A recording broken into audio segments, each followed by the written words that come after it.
faedah yang pertama daripada surah Fussilat ayat 13 hingga 18 yang kita baca sekarang. Qauluhu ta'ala, tengok ayat 13. Fa in a'radu, kalau mereka enggan, mereka tak mau juga, mereka degil, kerah kepala juga, faqul anzartukum sa'iqatan misla sa'iqati 'adi wa samud. Aku bagi amaran kepada kamu dengan azab sebagaimana yang telah ditimpa ke atas puak-puak 'Ad dengan puak-puak Samud. Nah, timbul soalan. Banyak soalan kita ni. Kalau soal tu bagus. Kalau kita ringkaskan tak terjawab banyak soalan. Baik kita tak usah ringkas. Tak. Timbul lagi soalan, bagaimana Rasulullah harus bagi Nabi sallallahu alaihi wasallam memberi amaran kepada Quraisy sa'iqah. Sa'iqah ni mana satu azab seperti yang berlaku kepada orang dulu. Azab yang dahsyat, iaitu petir, suara yang begitu dahsyat. Bagaimana? Sedangkan tidak berlaku pada umat Muhammad sallallahu alaihi wasallam kebinasaan seperti umat dulu. Kenapa? Dalam surah Al-Anfal ayat 33 Allah kata wa ma kana Allahu liyu'azzibahum wa anta fihim. Allah Taala tak akan azab puak-puak Quraisy ni sedangkan Nabi ada bersama mereka. Maka jawabnya jawab dia bahawa surah Al-Anfal madaniyah. Surah Al-Anfal yang kata Allah Ta'ala tak akan binasakan umat ini selagi Nabi ada, itu surah madani selepas pada Nabi hijrah. Tapi surah yang kita baca Fussilat ini Makkiyah. Amaran ini berlaku di Mekah ketika Nabi balas dengan Quraisy di sana. Satu jawapan. Kemudian jawapan yang kedua, oleh kerana mereka ni pengembara, Quraisy mengembara ke Syam, mengembara ke Yaman, dia tahu 'Ad, dia tahu Samud, maka Nabi buat contoh yang mudah. Kalau kamu tak hirau juga, kerah kepala juga, kamu akan binasa seperti 'Ad dengan Samud. Jadi kita ni kalau nak buat bandingan, kita kena buat bandingan yang orang kenal. Dalam kaedah lain dia panggil isbatul qiyas, nak mengkiaskan. Azab aku ni, azab yang akan tipu kamu seperti azab 'Ad dengan Samud.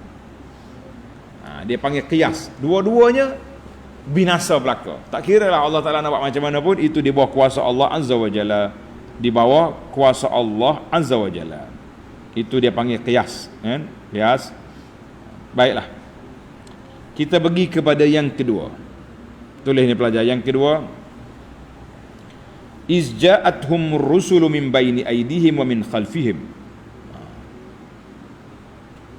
alla ta'budu illallah. Rasul yang datang dulu, yang datang kemudian, dakwah dia satu je. Apa dia dakwah dia? Atau bitahqiqit tauhid.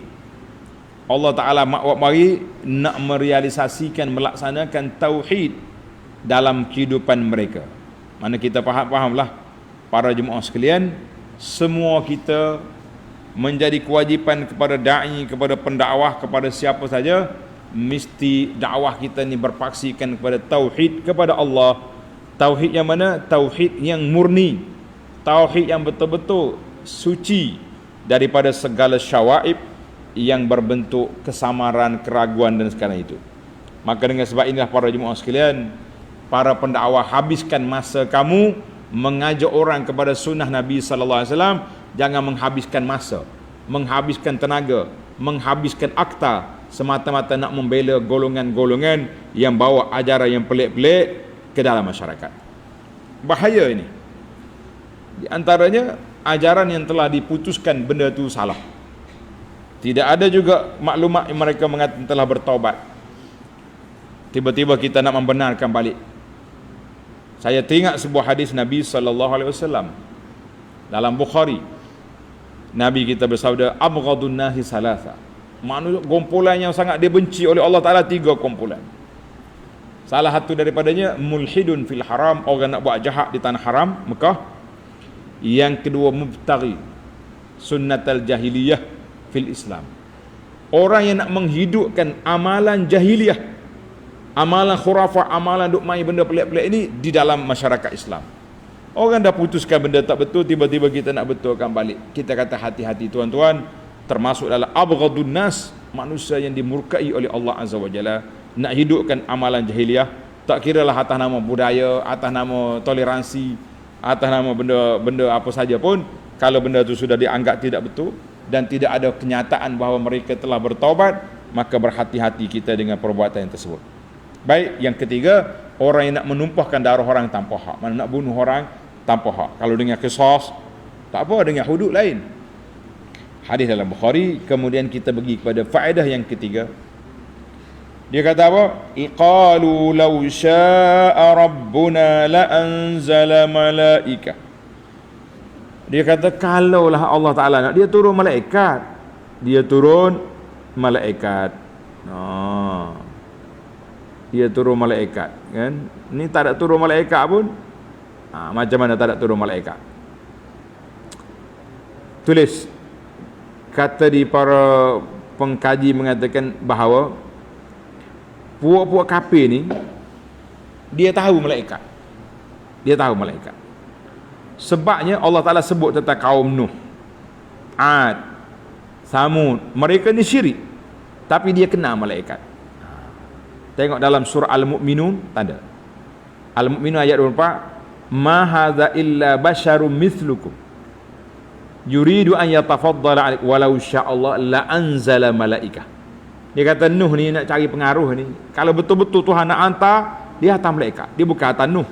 Maknanya dia orang tu kenal malaikat. Jadi kata di para ulama, hadhihi syubhat, keraguan ini mutawarasah, maknanya turun temurun daripada puak kafir mana-mana pun, dakwa dianya malaikat, seolah dia tahu.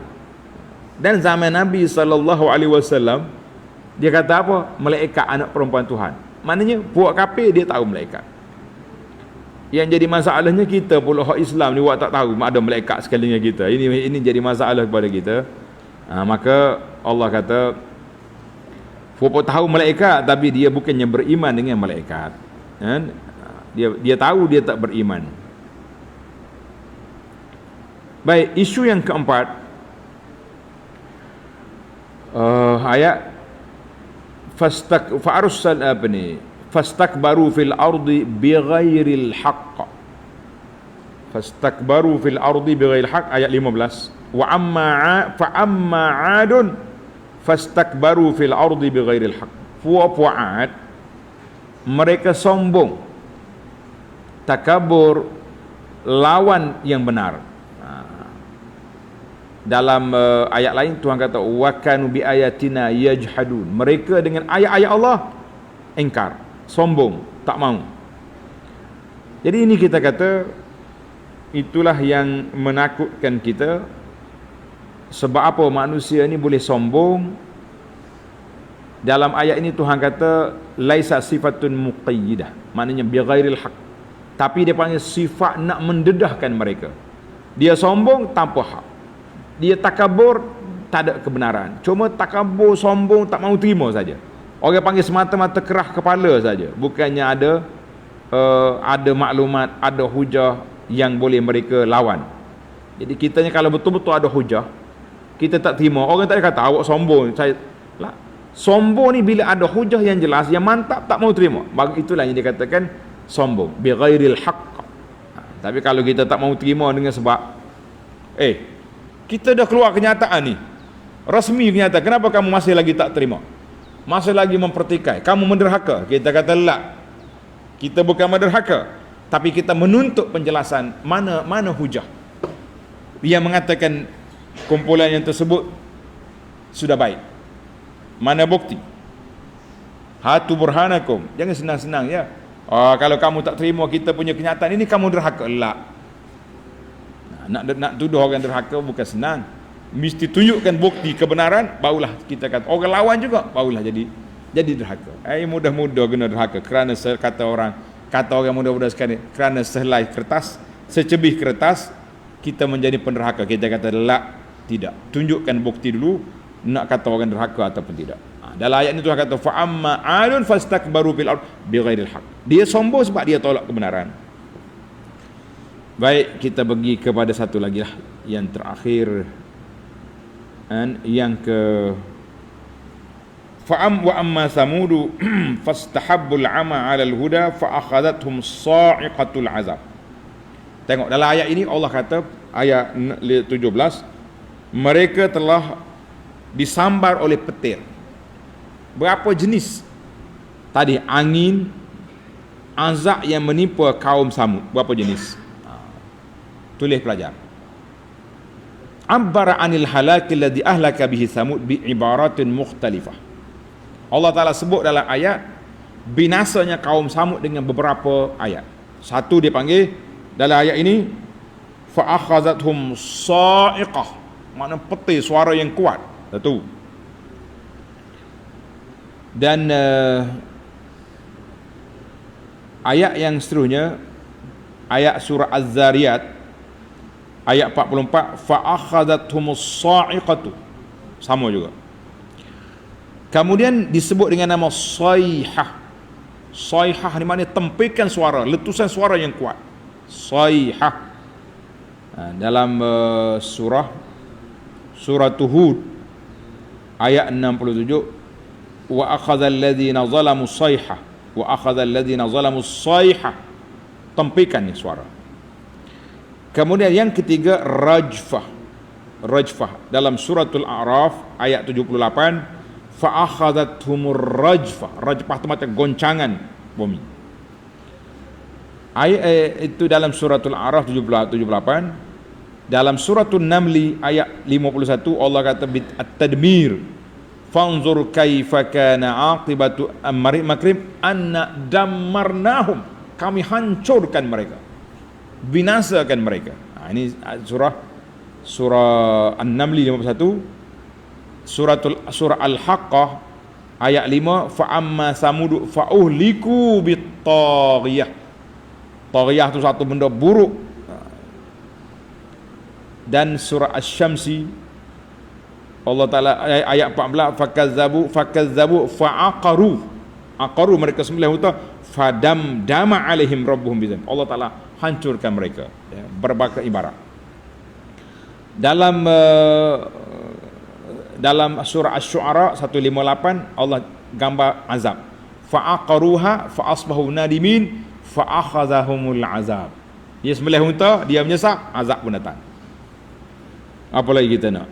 Kata di para ulama, wa makna hadhil ibarah, ibarat ini walaupun ada 5-6 semuanya merujuk pada satu benda saja, iaitulah Allah Subhanahu Wa Taala hantar mari satu letusan suara yang kuat, dan suara itu macam petir, sa'iqah, kemudian yang cukup menakutkan, dan bumi bergoncang. Mana duduk dalam rumah batu dia tu, dalam bukit bergegar bumi, suara masuk, maka itu semua tu azab. Jadi gambaran-gambaran buruk yang 4-5 ayat ini menunjuk kepada satu je, iaitulah tempikan suara yang kuat, bergoncang bumi, azab yang membinasakan. Wallahu alam. Baiklah para pelajar sekalian, setakat itu dulu. Kalau kita nak panjang lagi boleh, tapi kita tak nak panjangkan kerana banyak lagi program lain. Akhir sekali Allah kata bima kanu yaksibun, binasa ini dengan sebab usaha mereka, maka usaha itu, perbuatan itu dianggap usaha. Jadi kalau kita tak nak binasa, jangan berusaha melakukan perkara yang dimurkai oleh Allah Azza wa Jalla. Mudah-mudahan kita selamat insya-Allah. Baiklah para pelajar sekalian, kita akan sambung lagi ayat yang ke-19 dalam siri yang akan datang.